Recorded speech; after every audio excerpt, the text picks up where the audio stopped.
Hello दोस्तों, आप सभी को अपने यूट्यूब चैनल इन्फॉर्मेशन पर फिर से एक बार स्वागत है।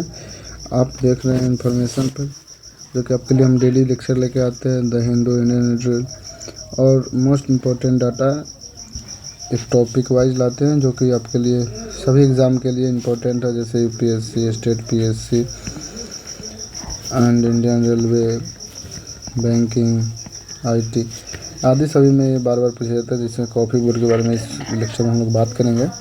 कॉफ़ी बोर्ड के बारे में जब पूछा जाता है तो उसमें मोस्टली इम्पोर्टेंट डाटा सब पूछा जाता है, जैसे कि लोकेशन कहाँ है या किस में एक्सपोर्ट इंपोर्ट, इंटरनेशनल रिलेशन में इसका योगदान कितना है। जो कॉफ़ी मोस्टली विभिन्न स्टेट का हो फेमस ज़्यादा ही होता है, जैसे कि साउथ एरिया का।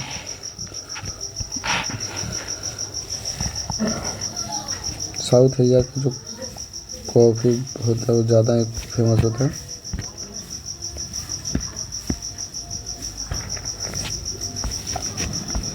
जैसे कि आप एक मैप के माध्यम से देख सकते हो कि ये हाल ही का डाटा है, इसमें किस प्रकार से दिखाया गया है, किस किस एरिया में सबसे ज़्यादा कॉफ़ी का प्रोडक्शन होता है। रीजन बाय इंडिया में कॉफ़ी प्रोडक्शन ब्रह्मपुत्रा आसाम के पास होता है। मैप के बार बार देखने से ये होता है कि मैप के लोकेशन आपको दिमाग में ध्यान रहता है, वही हिसाब से आप देख सकते हैं। अराकू वैली आंध्र प्रदेश में, मंजरवाद कर्नाटका, अन्नामलाई हिल, ये तो फेमस ही है अन्नामलाई हिल, बहुत ज़्यादा टाइगर रिजर्व को पढ़ना पड़ता है। सर्वे हिल, नीलगिरी हिल, पुलनी हिल, चिकमंगलूर आदि ये सब भी हैं। ऊपर कर्नाटका,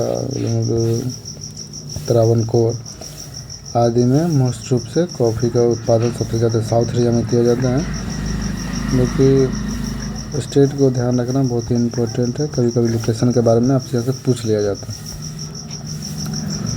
ये देख सकते हैं डाटा, स्पेसिफिक डाटा है जो कितना महीने का वैल्यू है इंडिया में कॉफ़ी का।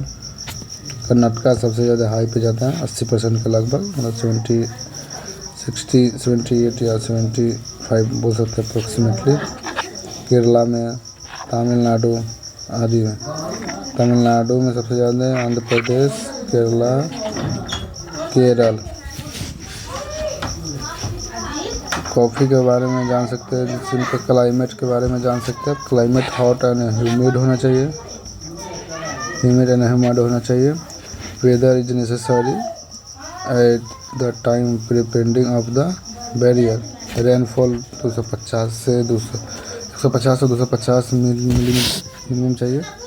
लोकेशन इसका है rain forest area western Ghat, जो कि गुजरात, महाराष्ट्र, कर्नाटका, केरला आदि रीजन से गुजरता है। इसी जगह पे ज़्यादा पाया जाता है। स्टेट में Karnataka highest, Kerala less than, Tamil Nadu less than, Andhra Pradesh. India position 6th, India 6th position highest producer in the world. 65 से 70% इंडिया कॉफ़ी का एक्सपोर्ट करता है।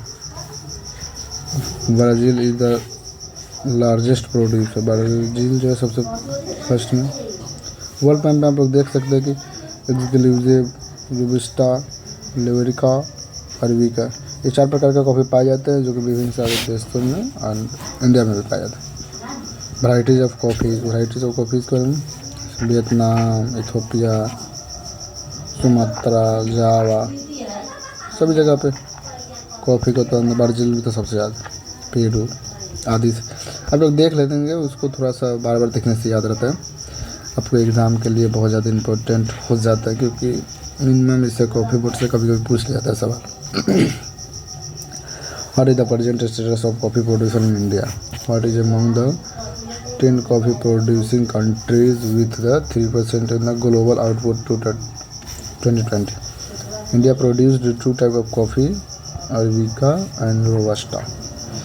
Arabica has the higher market value, सबसे ज़्यादा महंगा रहता है अरबिका, एंड रोबास्टा थोड़ा सा ड्यू प्राइस रहता है इसका।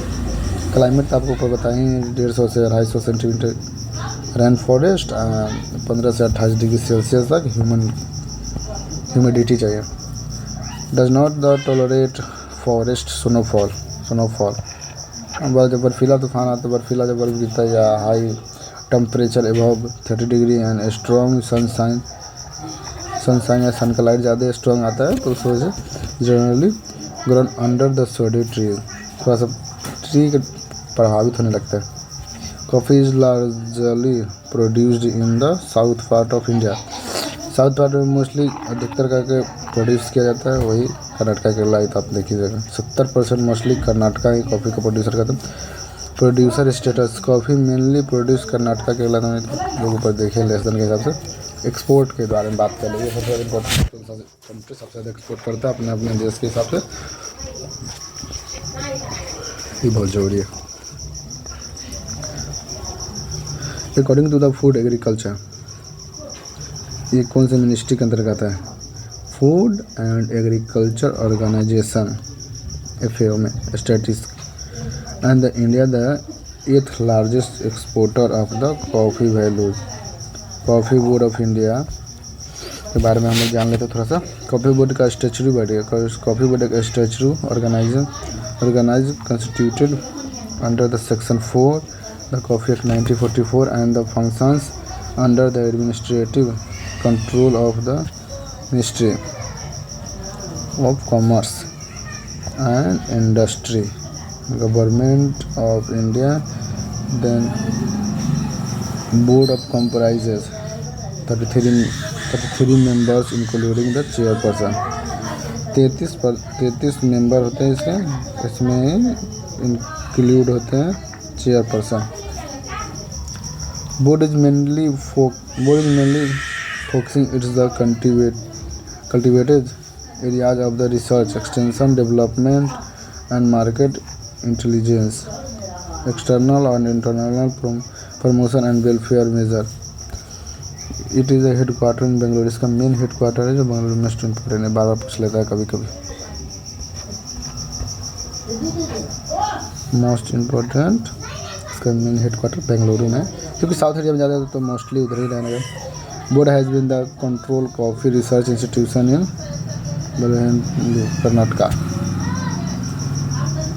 बलहनूर कर्नाटका। जैसे कि आप देख सकते हैं कि UPSC 2008 में कॉफ़ी बोर्ड के बारे में क्वेश्चन एक पूछ लिया है, मिलाने वाला है लिस्ट में।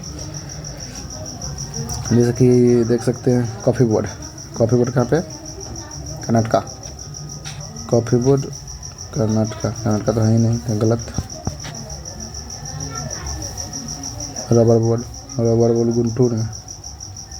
गुंटूर में शायद। टी बोर्ड कोलकाता, ये भी गलत। टोबैको बोर्ड, ये गलत।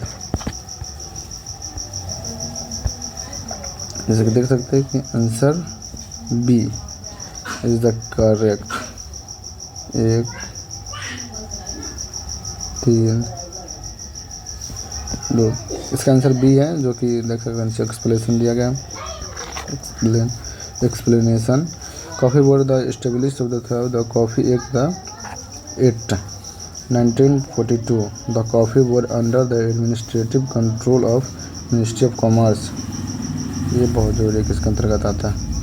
Control of ministry commerce and industry is an organization that the promoted coffee production in India. It is the headquartered in Bengaluru. Rubber board के बारे में अब जान लें थोड़ा सा, ऊपर का point of view. It was the constituted under the rubber act 1947, rubber rule 1955, rubber board and statutory body under the ministry of commerce and industry के अंतर्गत ही भी आते हैं। ओवरऑल डेवलपमेंट और rubber industry country headed office of board located in Kottayam, rubber board Kottayam Kerala में। सही है। Tea board के बारे में इसके पिछले वाले लेक्चर में हम लोग दिए हैं, अगर आप लोग को टी बोर्ड में अच्छे से जाना है तो इसके पिछले वाले लेक्चर आप लोग देख सकते हैं, जो कि इसके पीछे वाले लेक्चर में अच्छे से बताया गया। 1953 के स्टैट्यूटरी ऑर्गेनाइजेशन और the cultural processing domestic and Kolkata इसका मेन हेडक्वार्टर। टोबैको बोर्ड में बात करें तो it was the constitution statutory body on 1 जनवरी 1976 1976 में इसका स्टेब्लिश सेक्शन 4 के तहत किया गया था।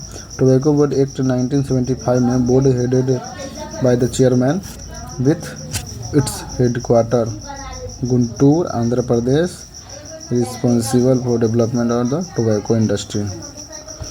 और तो उसका आंसर है। आप लोगों को ये वीडियो अच्छा लगे तो प्लीज़ इसको सब्सक्राइब और बेल आइकन को प्रेस कर लीजिएगा। और हमसे जुड़ने के लिए आप सभी का धन्यवाद। और हमारा वीडियो अच्छा लगे तो आप लोग शेयर भी कर सकते हैं अपने दोस्तों के पास। अगर आप लोगों का इस वीडियो का PDF चाहिए तो हमारे टेलीग्राम चैनल को ज्वाइन कर सकते हैं, जो कि आपके अबाउट सेक्शन में जाकर डिस्क्रिप्शन में दिया गया है। टेलीग्राम ज्वाइन कर सकते हैं। इंस्टाग्राम पर्सनल जुड़ने के लिए इंस्टाग्राम ज्वाइन कर सकते हैं। फेसबुक पेज को आप लोग फॉलो कर सकते हैं। इंडिया का अपना ऐप है कू, उस पर भी हम लोगों को आप फॉलो कर सकते हैं। आज के लेक्चर के लिए आप सभी को धन्यवाद। आपका दिन शुभ है।